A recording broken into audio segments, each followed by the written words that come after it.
Hi viewers, welcome back to the channel amazing food recipes Telugu. ఇవాళ recipe మిల్లెట్స్తో khichdi చేశాను. మిల్లెట్స్తో mixed vegetables వేసి చేసుకోవచ్చు. ఒక్కోసారి నేను ఆకుకూరలు వేసి కూడా చేసుకుంటానండి. ఇక్కడైతే మిక్స్డ్ వెజిటబుల్స్తో చేస్తున్నాను. ఇంకెందుకు ఆలస్యం, ఎలా తయారు చేయాలో చూద్దాం రండి.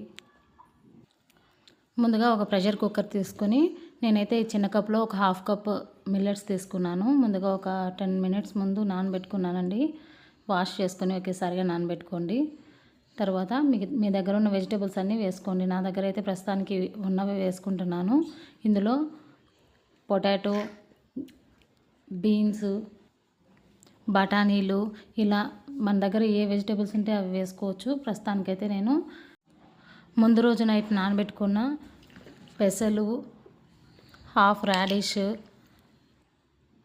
సన్నగా తరిగి పెట్టుకున్న టమాటో ఒకటి, క్యారెట్ ఒకటి వేసుకున్నాను. అలాగే ముందు రోజు నైట్ నానబెట్టుకున్న పల్లీలు, చిన్న సైజు ఆనియన్ ఒకటి, వెల్లుల్లి రెబ్బలకు 3, కరివేపాకు, కొత్తిమీర కూడా వేసుకొని 1.5 గ్లాస్ వాటర్ వేసుకొని హాఫ్ స్పూన్ పసుపు, హాఫ్ స్పూన్ చిల్లీ పౌడర్, రుచికి సరిపడా ఉప్పు వేసుకొని లిడ్ పెట్టుకొని ఒక 3 విజిల్స్ పెట్టుకోండి.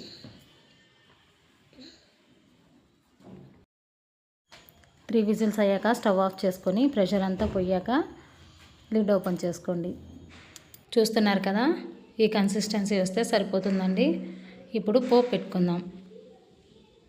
స్టవ్ ఆన్ చేసుకొని ఒక ప్యాన్ పెట్టుకొని కొద్దిగా ఆయిల్ వేసుకోండి. ఆయిల్ కొద్దిగా హీట్ అయ్యాక హాఫ్ స్పూన్ ఆవాలు, హాఫ్ స్పూన్ జీలకర్ర, కరివేపాకు, ఎండుమిర్చిలు ఒక 2, పచ్చిశనగపప్పు కొద్దిగా వేసుకొని కొద్దిగా ఇంగువ వేసుకోండి. ఇంగువ వేసుకుంటే టేస్ట్ బాగుంటుందండి.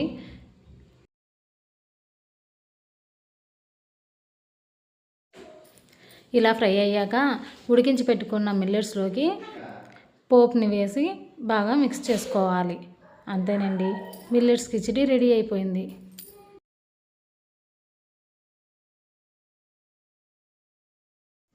ఇప్పుడు ఇందులో ఉప్పు, కారం అంతా కరెక్ట్గా ఉందో లేదో ఒకసారి చెక్ చేసుకొని సర్వ్ చేసుకోండి.